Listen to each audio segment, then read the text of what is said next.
In the family group they wrote, "She is broke. Nothing will ever work out." What they didn't know, it's just that the new number in the group was mine. When I got the new phone, I felt like I was starting fresh. No old texts, no leftover photos, no names I didn't want to see anymore. Just a blank screen, a new number, and maybe, just maybe, a clean slate. My sister had been begging me for weeks to get back into the family group chats, especially the one they'd just created for planning a trip. "Come on," she said. "It's the perfect chance to talk to them again, and who knows? Maybe even sell them a package from your agency. They're planning a trip, you know. You'd be helping." And I believed her. I really did. So when the notification popped up, "You were added to Family Trip 2023, I took a breath, smiled, and tapped it open. I was nervous, but hopeful. Maybe they'd be happy to see me there. Maybe things had changed. I didn't realize, not yet, that they didn't know it was me.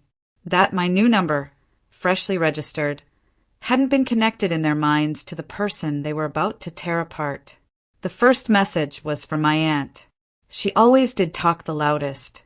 "Well, we can forget about her organizing anything," she wrote. "She's probably too busy pretending to be a CEO of that joke of a travel agency." I stared at the screen, unsure if I was misunderstanding. Then came another message, this time from one of my cousins.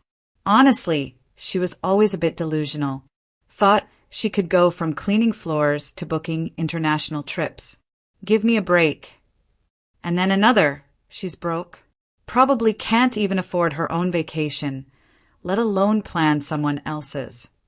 I wish I could say I felt shocked, but I didn't. Not really. Not deep down. I think part of me always knew they said these things behind my back. I just never expected to read them, word for word, right there, in a group I'd just been added to without warning. They didn't know. They really didn't know it was me. My sister must have added me too quickly, too quietly. No message. No name change. Just a number. A number that became a window into everything they thought of me, but never had the courage to say out loud. They talked about how I'd never amount to anything, how I was born to mop floors, how some people should just stick to what they're good at, and how my little business was nothing but a firework.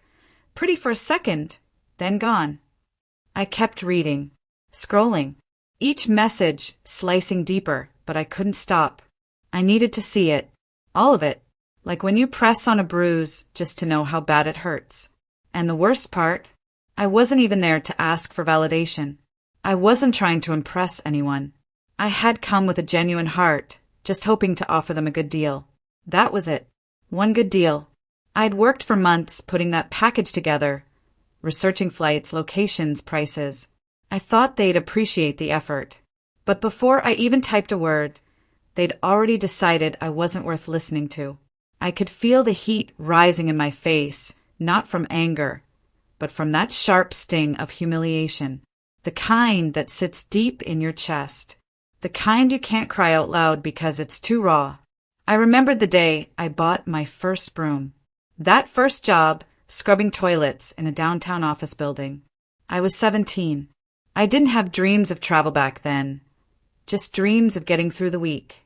And now I had an agency. Small, yes, growing, slowly, but mine, honest, built from the floor up. And yet, none of that seemed to matter to them. To them, I would always be the girl with the mop. I didn't respond. I didn't defend myself. I didn't even breathe too loud. I just stared at the screen as their words poured out, one after another, building a mountain of everything they thought I couldn't be. And somewhere in that flood of messages, I realized I didn't want to be in the group. Not to sell, not to belong, not even to prove them wrong. I wanted peace. I deserved peace. So I tapped the top right corner of the screen. Leave group. Confirmed. And that was it. No dramatic goodbye. No final statement. Just silence. But in that silence, I found something I hadn't felt in a long time. Power. I told my sister first. Not with anger. Not even with tears. Just that low, quiet kind of voice you use when you're trying not to fall apart again.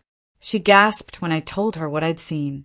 "I didn't know, I swear," she said, hands covering her mouth, eyes wide with guilt. I thought adding, you would give you a chance to show them how far you've come. I thought they'd be happy. I didn't blame her. Not for a second. She's the one person who's always stood beside me, even when it made things harder for her. But still, I could see the shame in her face, like she'd opened the door and accidentally let a monster in. She offered to say something in the group, to explain. I told her not to. There was nothing left to explain. They had already said everything they thought of me, in their truest voices, when they believed I wasn't there to hear. Later that night, my parents called. My mom asked, in that soft tone she always uses when she's trying to keep the peace, why I had left the group. I told her, gently but directly. Her silence on the other end of the line told me everything. My father didn't say much either. You know how your aunt is, he muttered. Better to just let it go. Let it go. As if letting things go had ever protected me before. As if silence had ever been a shield. I stayed on the phone for a while, listening as they tiptoed around the truth, trying to pretend it wasn't that bad. That maybe I was being too sensitive. That family is complicated. That people say things they don't mean. But I knew better. I've cleaned floors long enough to recognize when something's just dirty and when it's deeply stained. What hurt wasn't just what my aunt and cousin said. It was that my parents didn't say anything at all. They loved me, I knew that. But they also loved the illusion of peace. They didn't want to choose sides. They didn't want discomfort. And so they chose nothing. And that nothing echoed louder than any insult could have. I decided, quietly, that I was done trying to belong where I wasn't wanted. That I wouldn't keep showing up just to be picked apart in whispers. I told my sister first. I'm stepping back from the family. I need space. I need air. She nodded. Didn't fight me. She just said, whatever you need, I'm here. And that meant more to me than 1,000 apologies from people who never gave one. That night, I couldn't sleep. My mind wandered back to where it all began. I was 17 when I got my first job. Office cleaning. Graveyard shifts. I remember the way my fingers ached after scrubbing bathroom tiles. The way my back stiffened from carrying garbage bags. The way some people wouldn't even look at me when I passed. As if being invisible was part of the job description. But I remember her too, Donna Cecilia, one of the executives in that office. She always said good morning, always asked if I'd eaten. And one night, when she found me sitting in the break room crying quietly over a bill I couldn't pay, she sat beside me and said, "You're not meant to stay here forever. You know that, right?" I laughed at her back then. I told her some people just don't have that kind of luck. She didn't laugh back. "It's not about luck," she said. "It's about deciding that your life is worth building, even if nobody claps for you while you build it." A few weeks later, she gave me a book about travel agencies, said she thought of me when she saw it, told me that if I ever started one, she'd be my first customer. I never forgot that moment, not because it was grand, but because it was the first time someone outside my bloodline looked at me and saw more than what I was. When I finally registered my business years later, her words came back to me. And every time I hit a wall, I thought of her.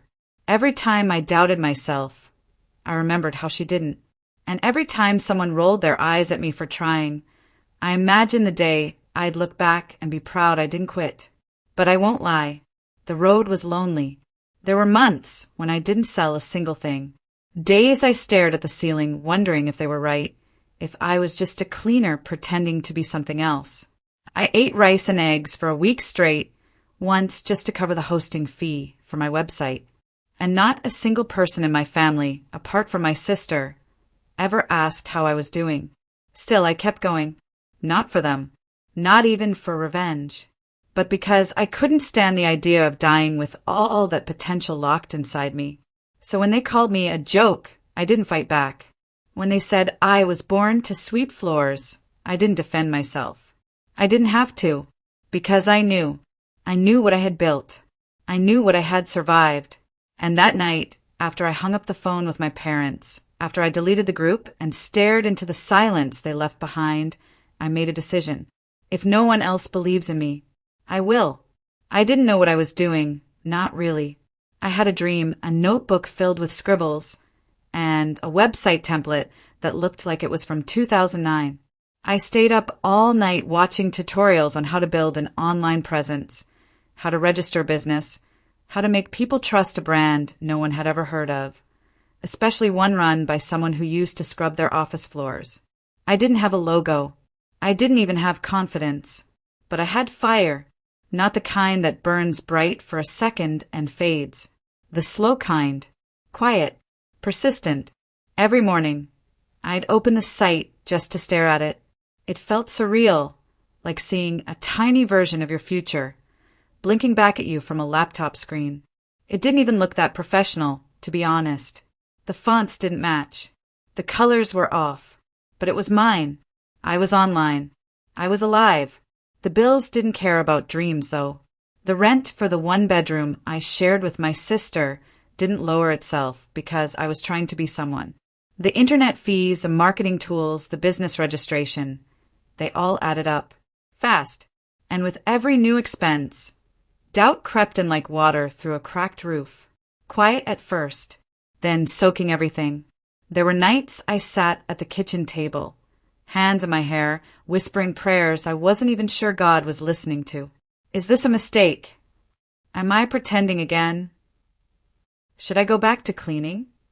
But every time I was about to give up, my sister would slide me a cup of coffee, sit across from me, and say, "You've already survived worse." She helped me with the spreadsheets, made Instagram posts when I was too tired to think, even faked being a client just so I could practice customer service. My parents weren't loud about it, but they started showing up in their own way. My dad offered to print some flyers for me at his office. My mom told a neighbor about her daughter's new travel thing. Small gestures, nothing dramatic, but they added warmth to a very cold season. Still, the silence from the world was deafening. No bookings, no emails. Days passed like shadows, nothing moved. I refreshed the page constantly, hoping for a miracle. I questioned every choice I made. Was the name of the agency wrong? Was I charging too much? Too little? Should I quit before I embarrassed myself further? And then one morning a notification pinged. New booking request. I stared at it for so long I forgot to breathe. It wasn't a big package, just a weekend getaway to a beach town 2 hours away. A budget trip. 2 people. But to me, it felt like a plane ticket to another world. I called my sister, voice shaking. She screamed louder than I did. I danced in my pajamas. I cried in the bathroom. I printed the confirmation like it was a diploma. Nobody clapped. There were no fireworks. But that night, I slept with a smile so wide it hurt my cheeks. Nobody saw it, but I did, and it was enough. After that, I knew I couldn't stop. I started reaching out to local inns and small hotels, emailing owners, messaging them on social media, pitching partnership ideas that probably sounded too ambitious for someone with barely any traffic. Most ignored me. A few sent polite declines, but one responded. It was a woman named Irene. She ran a charming 3-room guest house by the coast. She said my message made her smile, that she remembered what it was like to be just starting out. Come by, she wrote. Let's talk. I borrowed my sister's old car, printed out mock brochures I couldn't really afford, and drove 3 hours to meet her with shaky hands and too much hope. I sat in her backyard, drinking lemonade while she looked through my materials. She asked real questions, listened, didn't once make me feel small. And when she said, "Let's try it, see how it goes," I almost couldn't respond. I wanted to hug her, but I played it cool. I think. Probably not. When I got back home, I signed our partnership contract. My first real collaboration. My first stake in something bigger than myself. That night, I stood in front of the bathroom mirror, looked myself straight in the eyes, and whispered, "You're doing it." Not, "You did it." Just, "You're doing it." And sometimes that's all you need. It had been 2 years since I launched the agency. 2 full years of learning, failing, adjusting, pushing. And slowly, without fanfare, without permission, I started becoming the woman I used to daydream about in silence. The kind of woman who walks into a room and doesn't shrink, who orders her coffee with her head high, who no longer apologizes for taking up space. I changed in ways they didn't see. My clothes fit better, not just on my body, but on who I was now. I wore color again, lipstick again. I started laughing louder, sleeping better, saying no without guilt. But most of all, I no longer carried their words like weights tied to my ankles. I had quietly set them down, one by one, until I was light enough to move forward. I still didn't speak to my aunt or my cousins. The bridge had burned long ago, and I made peace with the ashes. My sister handled any messages that came through. She always did it with grace, keeping her answers short but kind.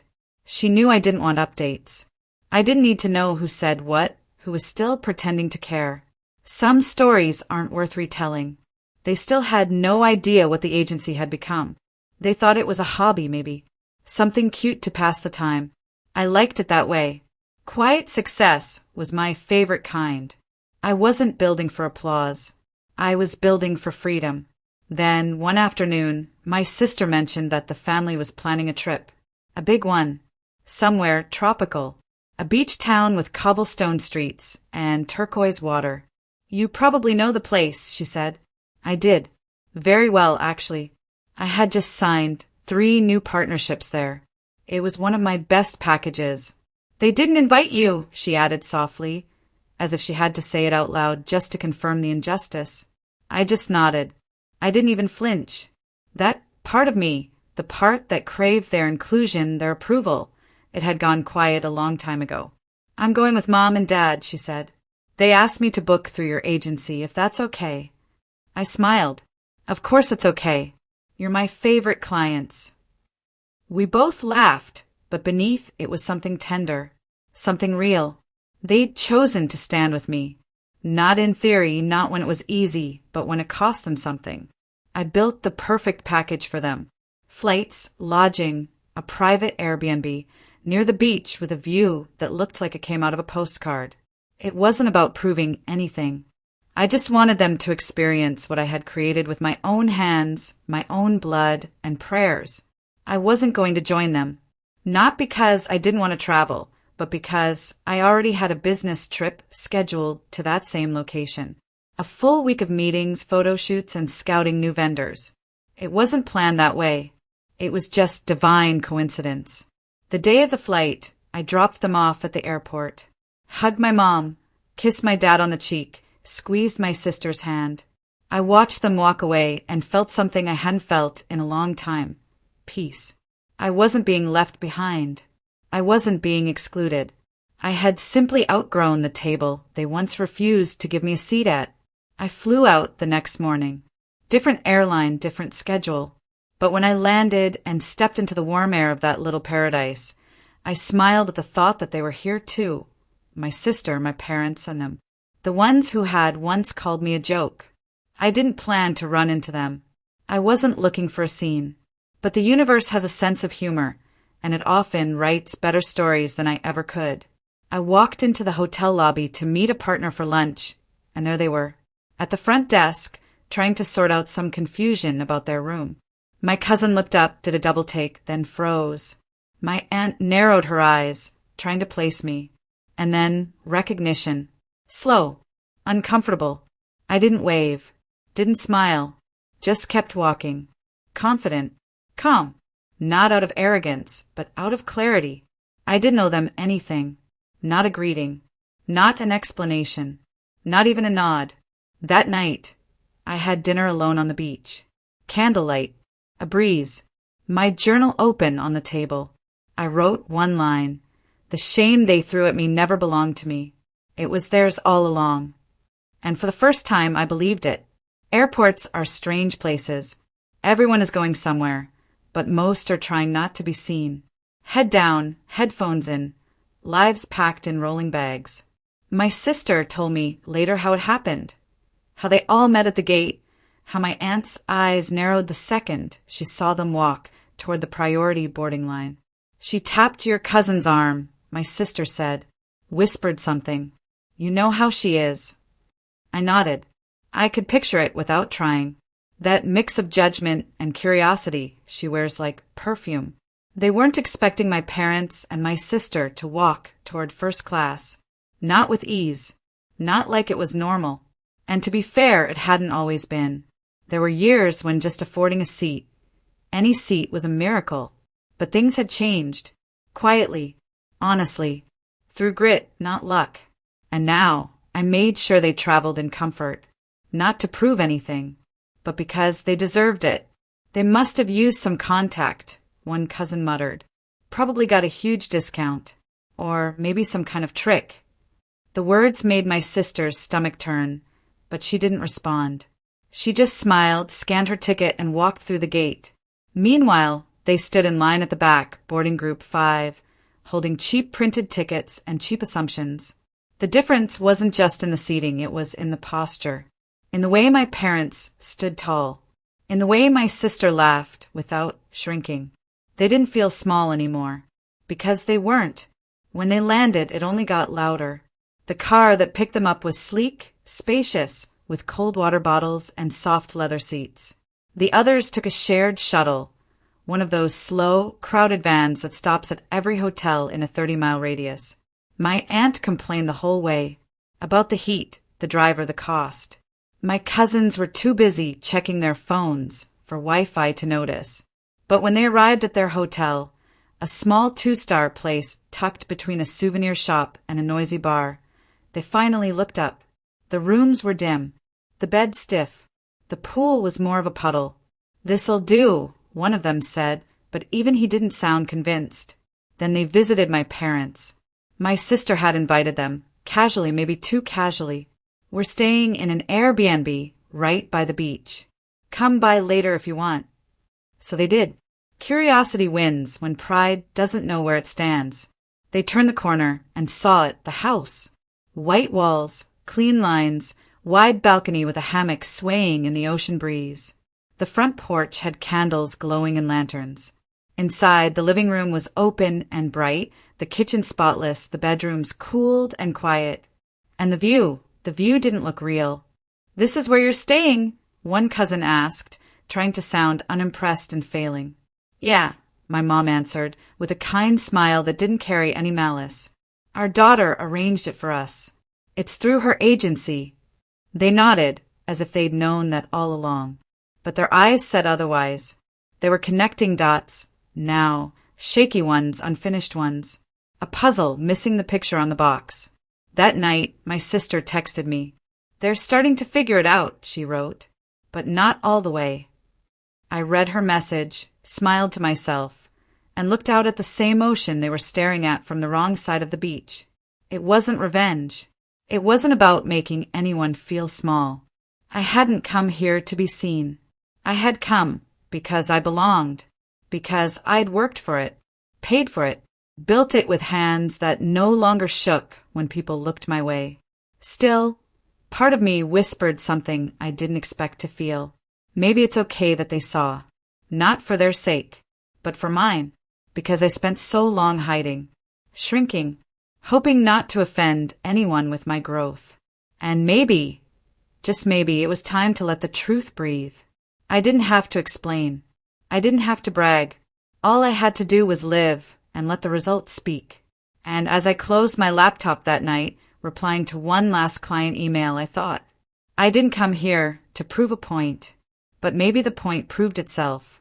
The beach was crowded that day, families with umbrellas, kids chasing waves, vendors shouting about cold drinks and grilled corn. I was walking barefoot, holding my sandals in one hand, my phone in the other, halfway through a voice note to a supplier when I saw them.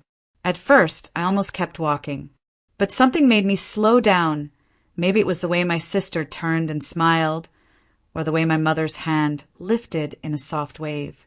They were standing near a cluster of beach chairs, half shaded, half exposed, the kind of setup that looks uncomfortable no matter how you arrange it. My aunt was digging through a cooler. My cousins were arguing about sunscreen. Then my cousin's eyes locked onto mine. He froze. The same one who'd once called me a firework that would fade after a brief glow. The one who laughed in the group chat when someone said I'd never make it past my little agency phase. He blinked, confused, as if trying to match the memory he had of me with the woman standing in front of him now. I don't blame him, because I was different. I stood straighter. I wasn't hiding behind oversized clothes or forced smiles. I didn't need to perform confidence. It was in my steps now, in the quiet way I carried my presence. My hair was pulled back, my dress loose and flowing, the kind that moves with the wind like it belongs to it. There was no tension in my shoulders, no tremble in my voice when I finally spoke. "Hey," I said simply. They mumbled their greetings, cautious, like people who've read your diary without permission and don't know if you know. But I smiled genuinely.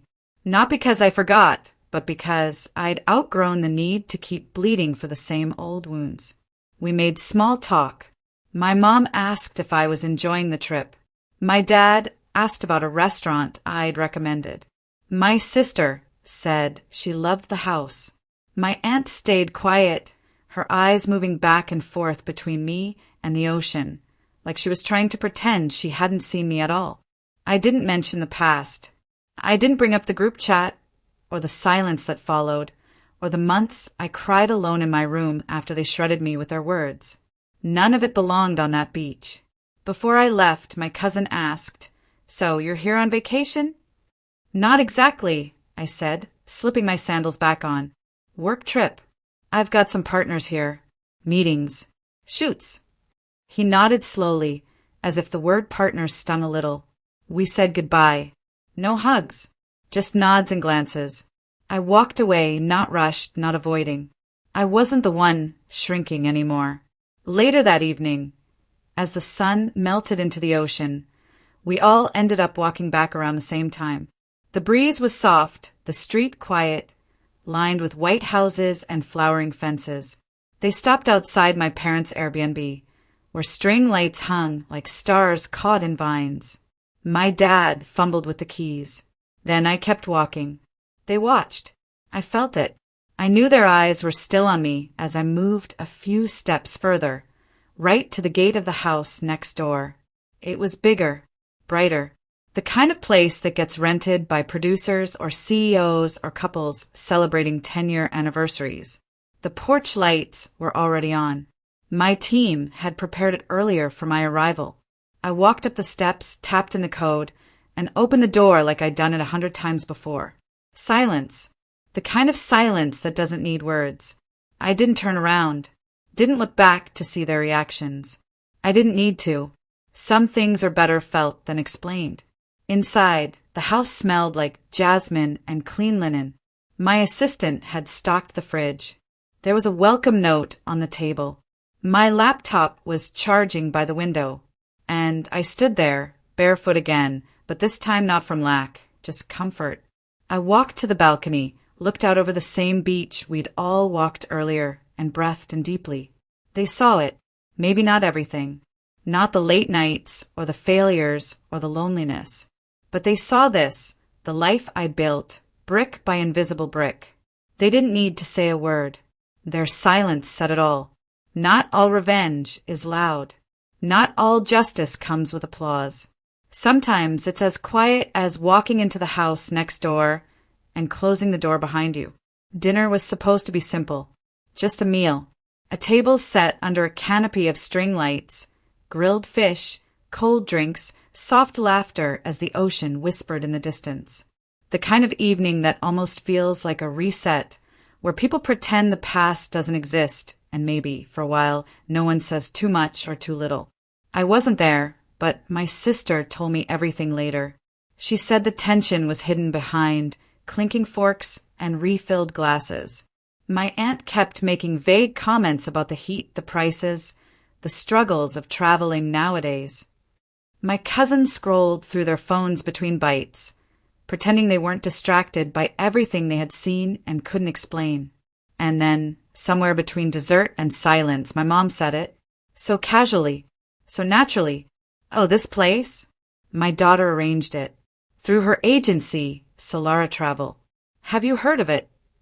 She didn't even look up when she said it, just kept cutting her food, like she wasn't dropping a name that was about to change the entire atmosphere at that table. My aunt blinked. Solara. My mom nodded, still smiling. Yes, it's doing really well. She's partnered with some amazing hotels, restaurants, tour operators. Even booked a destination wedding last month. We're really proud. That's when the phones came out. First just one cousin, then the others. Screens lit up beneath the table. Fingers typing fast. Brows furrowing. Quiet gasps hidden behind fake coughs. They found it. The website. The press articles. The customer reviews. The Instagram page with branded reels, smiling clients, locations tagged all over the map. They saw photos of me at tourism events, shaking hands with hotel owners, speaking on panels, holding plaques that said things like Rising Female Founder and Top Independent Agency of the Year. They saw the logo on luxury packages. They saw testimonials from influencers. They saw articles with headlines like From Janitor to CEO, How Solara Travel is Redefining Affordable Luxury. My cousin dropped her fork. Another just stared at the screen. My aunt cleared her throat, but nothing came out. And my sister told me the table fell into a silence so sharp it could cut the napkins in half. They didn't speak of it. Not right away. Just chewed slower, smiled less, fidgeted more.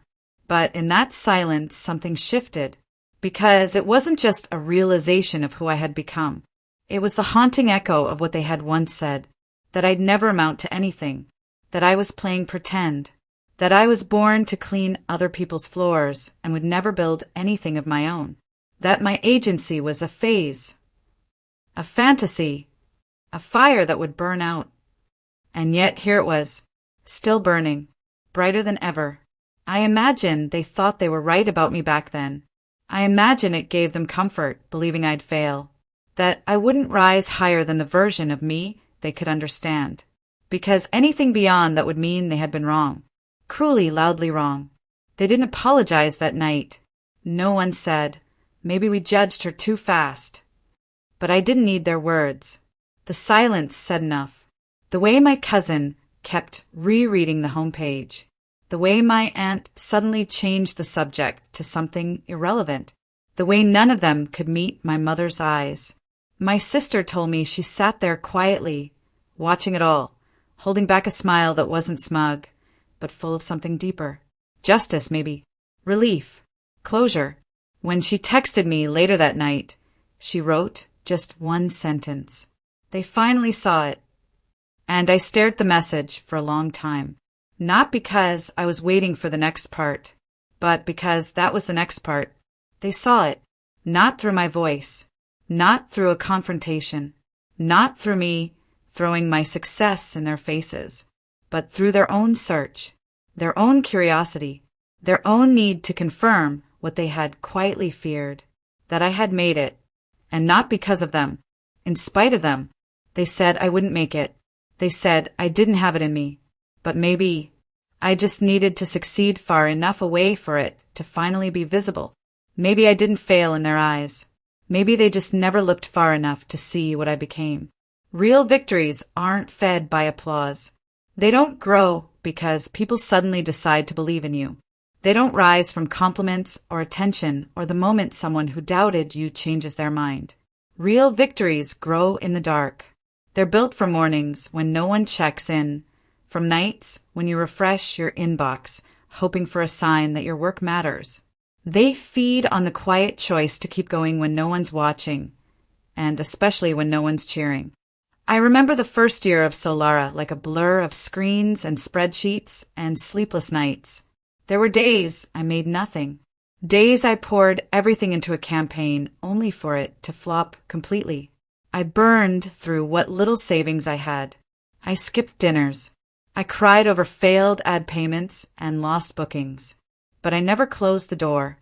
Not once. Every day I got up, logged in, and tried again. Not because I was sure it would work, but because something in me knew I couldn't go back to being invisible.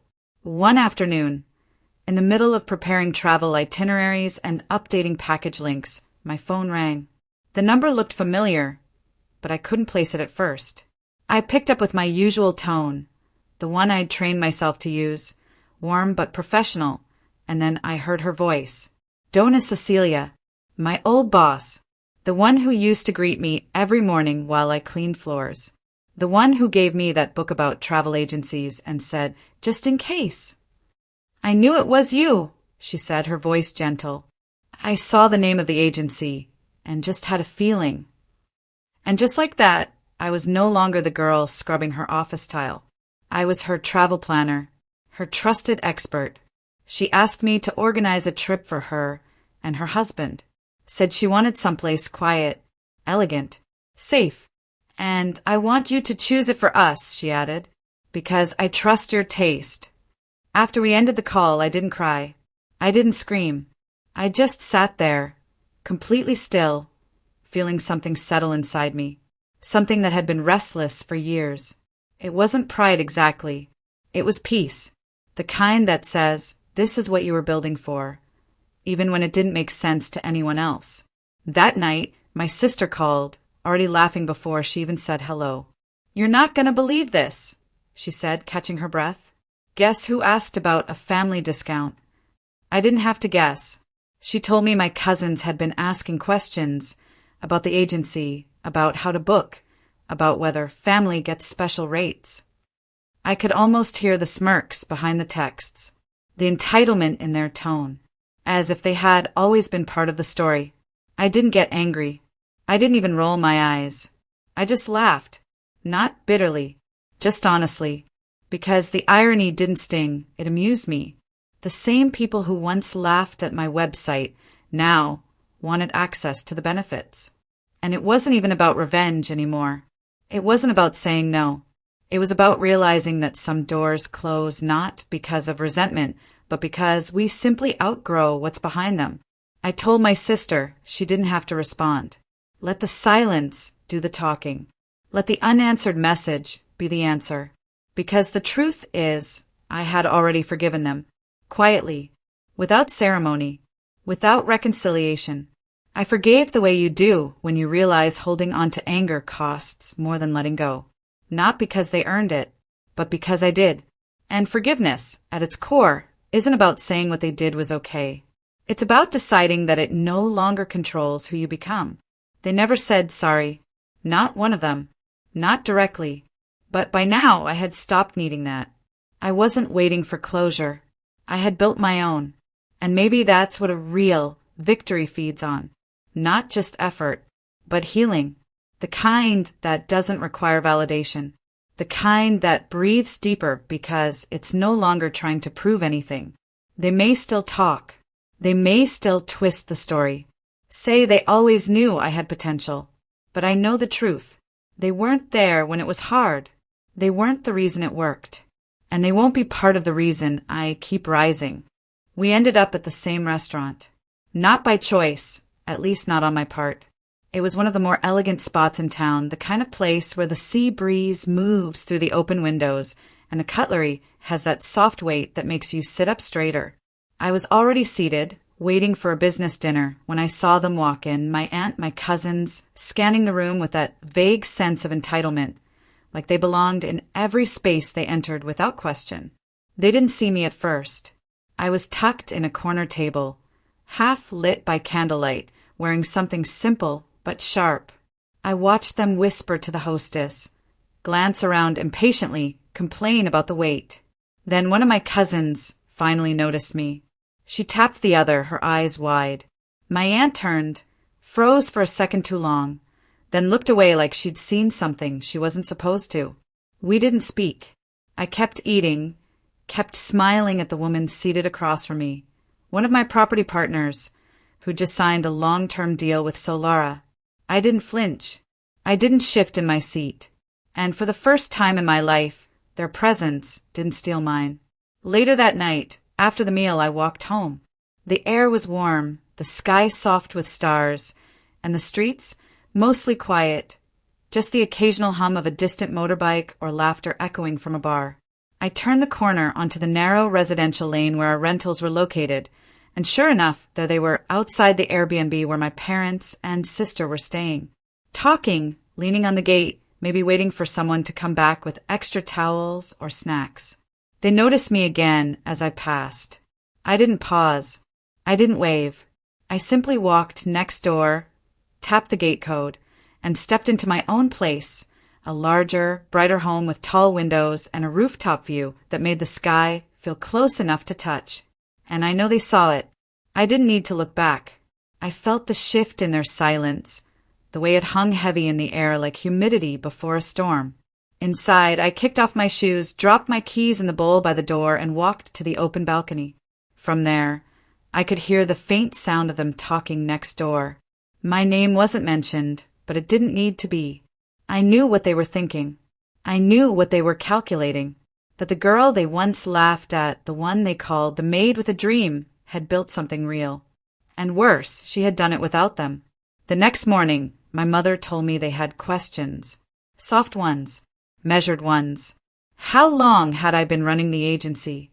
Was it true I had staff now? Did I really have clients overseas? I smiled and changed the subject. I wasn't being cruel. I just wasn't interested in rewriting history with people who still couldn't admit they were wrong. We all went out for dinner that night, my parents, my sister, and the rest of them. A forced family outing for the sake of civility. I sat across from my aunt. She tried to hold eye contact, but kept dropping it. And somewhere between the second course and the dessert menu, my mother, ever so proud and casually unbothered, mentioned my agency again. She just signed a partnership with 3 resorts this week, she said. She works so hard. You should see what she's built. My aunt nodded slowly, and for the first time in years, she looked at me, not with judgment, not with superiority, but with something closer to awe, or maybe confusion, maybe regret. It's hard to say. And then one of my cousins, curious, cautious, pulled out her phone, typed my agency's name, and turned pale. I watched as they scrolled, saw the features, the recognitions, the posts from travel influencers, the fully booked packages, the branding, the vision, the proof. No one said a word for several minutes. But they didn't need to, because she saw it, with her own eyes. She saw what she tried to deny, what she hoped wouldn't grow, what she called a phase, a fluke, a fantasy. She saw the woman I became. And I didn't need to gloat. I didn't need to say a thing, because the weight of that realization, of seeing me in full bloom when they'd written me off as dry soil, was louder than any words I could have spoken. That night, walking back with my parents, my mother slipped her arm into mine. "I'm proud of you," she whispered, "not just for what you built, but for how you carry it." And maybe that's what this was all about in the end. Not the success, not the revenge, but the posture, the peace, the quiet certainty that I had nothing left to prove to anyone. They saw it with their own eyes, and that was enough, because some victories don't need parades. They just need to be witnessed.